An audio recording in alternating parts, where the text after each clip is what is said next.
I was young, kind of your age or a little bit older than you guys. As a software developer, didn't really care about career, just worked for the sake of working and making a ton of money for the sake of spending it, right? That's just how you operate. You don't really care or plan or think about the future because it doesn't matter at this age. And so, but what fascinated me is the ability again to be able to create, right? To take an idea and create. And that's what I used to do. So I had my day job, which people told me what to do, which I hated because I hate authority whatsoever. But I did it because I need to get paid. But at night, I used to sit and just do my own thing, right? Just sit at night or evenings. And, when I wasn't out, I was just programming stuff to just see, okay, I have an idea. Let's try it out. Throw a few lines of code, play with it, call a friend, do some stuff, and just experiment. This this ongoing experimentation really is key, I think, to anything in life. I'm a big believer in experimentation and trying things out, but it was really kind of a big thing for me to kind of open up my eyes and realize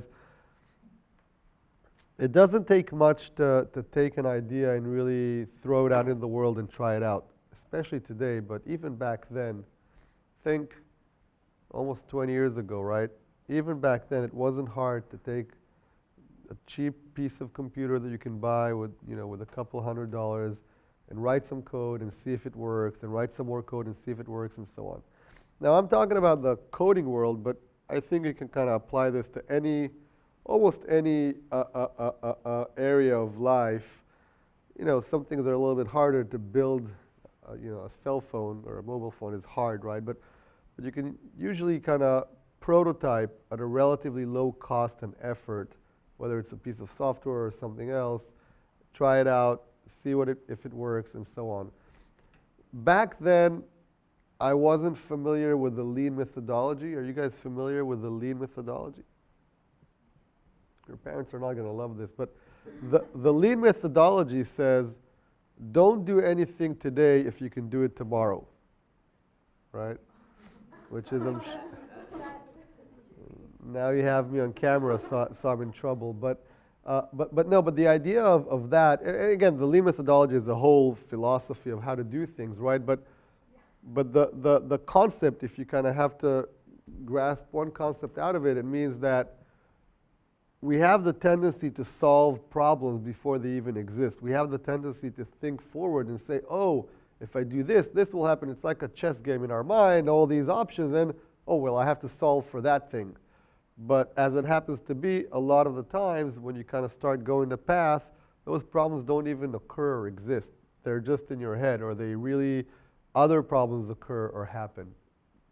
Trust me, that's how it works. And so the lean methodology says, do only what you have to do today, experiment, test it, validate it, move on to the next step in very, very small chunks, right? And I kind of say it in a very philosophical way, but if you think about software, you take a big idea and you break it out to a lot of small ideas. You take those and break them down to very small tasks. You take those and break them down to hourly tasks, and you start just doing them one by one without thinking about, okay, what happens if I bump into this issue or that problem? And so that's kind of how I operated back then without even really realizing that that's how I'm operating. I was just like, okay, let's experiment. It's so easy and cheap in terms of resources. Just apply yourself, start running, do some things, and see how it goes. And I think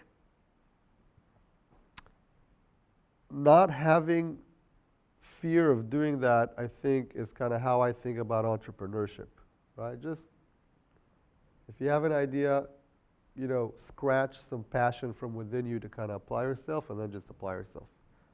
And then fail, right? Fail fast. So if it doesn't work, try and fail fast, because the last thing you guys want to do is spend way more time than necessary on something that's not going to eventually work. Now, the nice thing about this is that you always win. Doesn't matter what you do, you win. Either you did something great and it worked, so you won, and you did something great and it failed, so you won because you learned a ton. And that learning, you can apply it to your next thing, but you're just a little bit more smarter. think about yourselves, how every day you learn things and you become a better person because you can think, oh, I remember this happened or that happened from a social standpoint between people or even from a business standpoint, academic standpoint, and you're like, okay, so these experiences are always there to kind of complement what you know and what you are. So that's kind of what I did, experimented, tried things out, and then I found a guy, a friend, and we hooked up and became like this software group of people, and we kind of started thinking of ideas together, and now we have 2 people that can write code, like 3 people really passionate and making each other more passionate about stuff.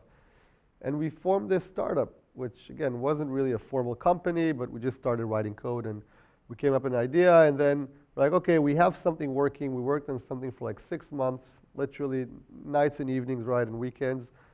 And we had this working prototype, and we were like, okay, great, it works, it's cool. Many more people can benefit from it. It shouldn't just lie on our computers and our minds. What it did, it was an app that could pass money to each other through the internet. And today it's like easy, right? It's like weird, but that was like in '97, so yeah, 20 years ago.